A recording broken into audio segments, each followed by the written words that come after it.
અમરેલીના જીથુડીથી લુણીધાર માર્ગ ઉપર હાલ એક પુલનું કામ ચાલી રહ્યું છે, જેમાં નબળી ગુણવત્તાનો સામાન વપરાતા હોવાના જીથુડી ગ્રામજનોએ આક્ષેપો લગાવ્યા છે। થોડા અમથા વરસાદના પાણીમાં 7 દિવસ પહેલા બનાવેલી પુલની સેફટી દિવાલ ધરાશાયી થઈ છે। સાઈડની દિવાલો એટલી નબળી છે કે કાંઈ વસ્તુ લઈ ઘસાવવામાં આવે તો દિવાલમાંથી પ્લાસ્ટર કે મટીરિયલ્સ ખરવા લાગે છે। પુલનું કામ શરૂ થવાના કારણે વાડીએ જતા ખેડૂતોને પણ ચાલવામાં ખૂબ જ હાલાકીનો સામનો કરવો પડી રહ્યો છે અને પુલનું કામ ચાલુ હોય અને કોઈ ડાયવર્ઝન આપવામાં નથી આવ્યો। જો લોકોના પૈસા આમ જ વેડફાતા રહેશે તો લોકોનું શું થશે એ પણ એક સવાલ છે। ત્યારે જાણવા મળતી વિગત પ્રમાણે આ ધારાસભ્ય કૌશિક વેકરે પણ પુલની મુલાકાત લઈ ચૂક્યા છે। શું ધારાસભ્યએ પણ ખાલી ઉપરથી જ તપાસ કરી શકે કે કેમ? શું કે મુલાકાત લીધા બાદ થોડા જ વરસાદમાં દિવાલ ધરાશાયી થઈ છે। જો સારો વરસાદ આવે તો લાખોના ખર્ચે બનેલો આ પુલ પણ ધરાશાયી થઈ જાય અને ફક્ત ચોપડે જે આ પુલ રહેતો હોય તેવું લોકમુખે સર્જાઈ રહ્યું છે। ધારાસભ્યની મુલાકાત લેવા છતાં કેમ કોન્ટ્રાક્ટર અને અધિકારીઓ દ્વારા પુલની આવી નબળી કામગીરી કરવામાં આવે છે? ત્યારે લોકોએ ખોબલે ખોબલે મત આપીને ચૂંટીને જનપ્રતિનિધિને મોકલ્યા છે। તે કોન્ટ્રાક્ટર અને અધિકારીઓ સામે શું એક્શન લેશે તે જોવાનું રહ્યું। તેમજ આ પુલનું કામ સારું કરવામાં આવે અને ઝડપથી કરવામાં આવે તેવી લોકોએ માંગ કરી છે। રિપોર્ટર પ્રકાશ વઘાસિયા, જીથુડી।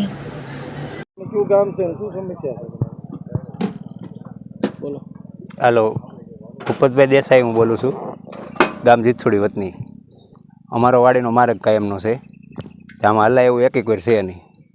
થોડાક વરસાદમાં તો દિવાલો પડી ગયું તો કામ કેવું ગણાય એમ, બરાબર છે? તો આ કાયમિક ટકશે કે નહીં? અમારા ખેતરો ધોવાઈ જાય એ રીતનું તો પુલ કર્યા છે અહીંયા કણે। અત્યારે આ ખેતરોમાં જ પાણી પડે એમ છે, તો આ લોકોને સમજીને આ ગરનાળાવાળા પુલ કરવા જોઈએ, આવા પુલ ન કરવા જોઈએ। કેટલો સમયથી પુલને લોકાર્પણ બાકી છે? કામ ચાલુ કામ છે તો એ છતાં દિવાલ ધરાશાયી થઈ ગઈ છે। અત્યારે એનું કંઈક ધ્યાન દોરે।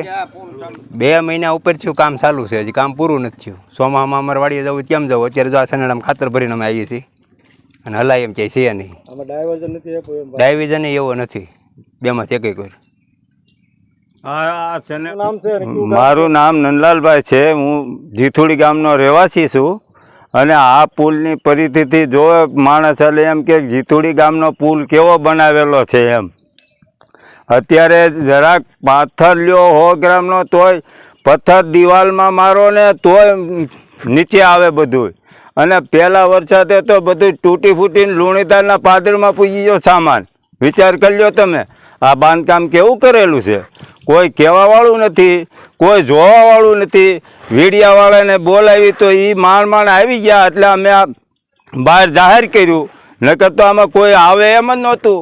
હવે વિચાર કરો, એમ અમારા ગામમાં સરકારી બસો 10 હાલતી, એમાં 1 બસ આવતી નથી। પ્રાઇવેટ 5 હાલતી, સુરતની 2 હાલતી, અમદાવાદની 3 હાલતી, તો બધી બસો બંધ। માણસને અહીંથી દવાખાને લઈ જવું હોય તો આ પુલમાં કેમ હાલે? આ બાજુ ગટર, આ બાજુ ગટર। વિચાર કરો, માણસ કઈ રીતે જાય દવાખાને? હવે લુણીધાર સિવિલમાં જવું તો વિચાર કરવો પડે। આવી તો પરિસ્થિતિ જીથુડી ગામની છે, બોલો। શું કહેશો? મારું નામ સોલંકી હરેશભાઈ પાલજીભાઈ છે। મારો કાયમનો રસ્તો છે, બરાબર? કાયમ હું અવર જવર કરું છું। અને બીજા નંબરમાં આ પુલનું કામ ચાલુ થયું આજ લગભગ 1.5 થી 2 મહિના થયા।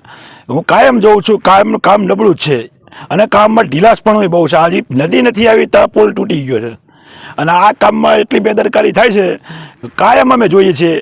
1 દિવસ કામ ચાલુ હોય, 3 દિવસ બંધ હોય। બીજા નંબરમાં કે આ કામમાં ગમે એને તમે જોઈ લો, હજી તો 5 થી 7 દિવસ થયા છે ભર્યું, એને તાપ પડી ગયું છે।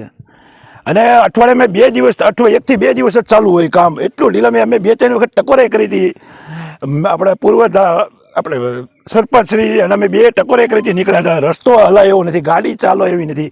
તો સાઈડમાં મેં કીધું કે ડાયવર્ઝન બીજું કાઢો કે કીધું તો કાંઈક માણસોને વાડીઓ આવવા જવા માટે તકલીફ થાય છે, તો રસ્તો બીજો સાઈડમાં કરી દો। તો એ લોકોએ જરા કર્યું પણ કાંઈ એમાંય કાંઈ સક્સેસ નથી ગયા। હવે રસ્તા બધાય બંધ થઈ ગયા। અત્યારે પોઝિશન એવી છે કે પુલમાંથી અત્યારે ગાડીઓ ન છૂટકે હાકીને માણસો લુણીધાર કામે અપડાઉન કરવાવાળા બધા બિચારા છોકરાઓ આ તે તકલીફ એવી પડી છે। હવે અત્યારે કોને મારે કહેવા જવું? અત્યારે માણસો એટલા પરેશાન છે કે તમે એનું શૂટિંગ જરાક જોઈ લેજો આ પરિસ્થિતિ કેવી છે અત્યારે પુલની.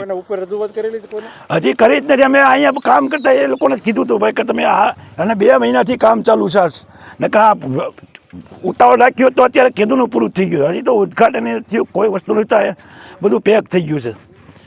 તો મારે એટલું જ કહેવાનું છે કે આવી બેદરકારી શું કામ? એક તો નાના એવા ગામમાં અમારે એક રસ્તો હોય એમાં માણસોને આવડ જવર માટે.